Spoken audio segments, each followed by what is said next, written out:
Tiny, என்னாச்சு சோகமா வரீங்கள்? ஒரு வளகாப்பு ஃபங்க்ஷனுக்கு நானும் அம்மாவும் வந்தோமுங்க. எல்லாரும் வளையல் போட்டாங்க.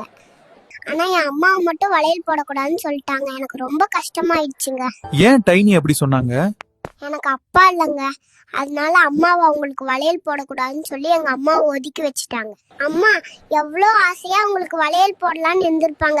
இப்படி நல்ல விஷயத்துக்கெல்லாம் தள்ளி வைக்கிறீங்களே. அவங்க மனசு எவ்வளோ கஷ்டப்படும், அதை பத்தி நீங்க யோசிக்கிறீங்களா?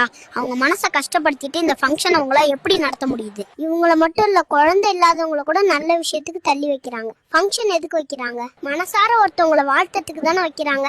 அதை அவங்கள பண்ண விடுங்களே. எல்லாத்துக்கும் மனசு தாங்க காரணம், புரிஞ்சுக்கோங்க. மனசுக்கு தெரியாது அவங்க கனவு இல்லாதவங்களா குழந்தை இல்லாதவங்களான்னு.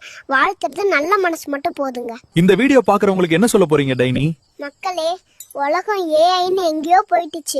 ஆனா நாம இது போல விஷயத்த பண்ணிட்டு இருக்கோம். இதெல்லாம் மாறணும் மக்களே. இந்த வீடியோவை ஷேர் பண்ணுங்க. மாற்றத்தை நாம சேர்ந்துதான் கொண்டு வர வேண்டும்.